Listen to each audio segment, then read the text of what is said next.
Indore Manmad railway line की केंद्र शासन द्वारा स्वीकृति मिलने के बाद पहली बार खेतिया पधारे लोकसभा सांसद गजेंद्र सिंह पटेल का भारतीय जनता पार्टी के कार्यकर्ताओं ने गर्मजोशी के साथ स्वागत किया और इस दौरान निमाड़ की नैया गजेंद्र भैया के नारों की गूंज उठी। विश्राम गृह खेतिया पर भारतीय जनता पार्टी के मंडल अध्यक्ष कमलेश सिंह राजपूत, नगर पंचायत अध्यक्ष दशरथ निकुम सहित अनेक वरिष्ठ कार्यकर्ता, नगर पंचायत खेतिया के पार्षद, शहरी और ग्रामीण क्षेत्र के सैकड़ों कार्यकर्ता उपस्थित रहे। श्री पटेल ने पत्रकारों से बात करते हुए इंदौर मनमाड़ रेल योजना की स्वीकृति पर देश के प्रधानमंत्री नरेंद्र मोदी और केंद्रीय रेल मंत्री अश्विनी वैष्णव का आभार व्यक्त किया और वहीं खेतिया सेंधवा मार्ग की दुर्दशा को लेकर पत्रकारों के प्रश्न पर उनका कहना था कि यह चिंता का विषय है। उन्होंने इस बारे में केंद्रीय मंत्री और मध्य प्रदेश शासन के मंत्री से चर्चा की है। शीघ्र ही इसके सुधार की बात भी कही। आइए जानते हैं क्या कह रहे हैं सांसद गजेंद्र सिंह पटेल।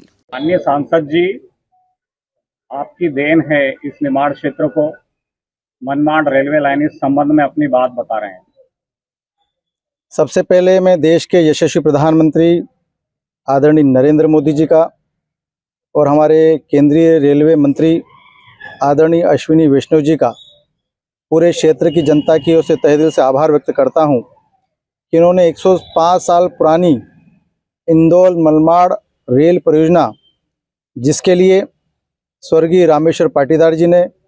स्वर्गीय रामचंद्र विट्ठल बड़े जी जैसे अनेक भारतीय जनता पार्टी के लोगों ने कई बार मेहनत करके इस परियोजना को स्वीकृत करने की मांग भी की और कई डेलीगेशन लेकर इसको स्वीकृत करने के लिए आह्वान भी किया। और निश्चित तौर पर 2019 के लोकसभा के चुनाव के बाद मैं सतत ऐसे पूर्वजों के आशीर्वाद के बाद, जनता के आशीर्वाद और हिम्मत के कारण मैं लोकसभा के पटल पर भी और आदरणीय प्रधानमंत्री जी को भी, आदरणीय रेल मंत्री जी को भी बार बार इंदौर मनमाड़ परियोजना की जल्दी स्वीकृति मिले और क्षेत्रवासियों का कई वर्षों पुराना सपना साकार हो, इसके लिए हमने लंबे समय से मांग की थी। और निश्चित तौर पर केंद्रीय कैबिनेट बैठक के बाद में इस परियोजना में 18,000 करोड़ रुपए से ज़्यादा से लागत बनने वाली 309 किलोमीटर की यह रेल परियोजना की स्वीकृति दी गई है, जिसमें भूमि अधिग्रहण से लेकर इस इंफ्रास्ट्रक्चर के निर्माण को लेकर नर्मदा के ब्रिज पर 2 तरफा ब्रिज के निर्माण से लेकर इंदौर तक यह परियोजना निर्मित होगी और 2028-29 तक यह रेल शुरू हो जाएगी, जिसका लाभ मेरे क्षेत्रवासियों में उद्योग को लेकर, रोजगार को लेकर और हमारे आवागमन को लेकर, व्यापार उद्योग के साथ में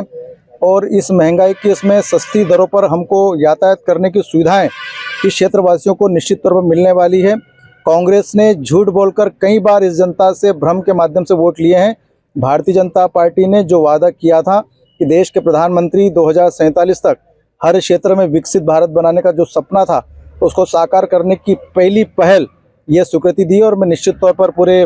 खेतिया में भारतीय जनता पार्टी के हमारे कार्यकर्ता हैं, मीडिया के भी साथी, हमारी मातृशक्ति बहनें भी हैं और जिस प्रकार से उन्होंने गर्मजोशी से स्वागत किया, इनकी हिम्मत और इनका आशीर्वाद ही था जो पार्लियामेंट में मुझे लड़ने की और बात करने की शक्ति प्रदान की थी। मैं पूरे क्षेत्रवासियों की ओर से देश के प्रधानमंत्री जी का और आदरणीय रेल मंत्री जी का तहे दिल से आभार व्यक्त करता हूँ। राष्ट्रीय राजमार्ग खेतिया सेंधवा, इसकी स्थिति दिन प्रतिदिन बिगड़ती जा रही है, इसको लेकर आप आगे क्या करना चाहेंगे? निश्चित तौर पर जिस प्रकार से देश की सरकार राष्ट्रीय राजमार्गों को लेकर चिंतित है, आपने देखा है कि इंदौर मुंबई मार्ग देखिए आप, पूरे देश भर को चतुर्भुज योजना के माध्यम से जोड़ने के लिए इंफ्रास्ट्रक्चर के आधार पर चतुर्भुज रोड योजना चालू की गई, इसलिए रोडों की चिंता देश की सरकार कर रही है। और निश्चित तौर पर आपने जो खेतिया वाली रोड के बारे में जो कहा है वो निश्चित तौर पर चिंता का विषय, और मैं इस बात को हमारे केंद्रीय और राज्य सरकार के मंत्रियों से बात करूंगा। इस मामले में हमारी सरकार ने पिछले 10 साल में जितना अच्छा काम किया उसके पहले कोई सरकार ने किया है, और इस बात का भी विश्वास है कि इसके पहले भी यही मार्ग का निर्माण भी भारतीय जनता पार्टी की सरकार में ही हुआ था और आगे में भी इस प्रकार के कई रोडों की मरम्मत और निर्माण काम भारतीय जनता पार्टी की सरकार करेगी।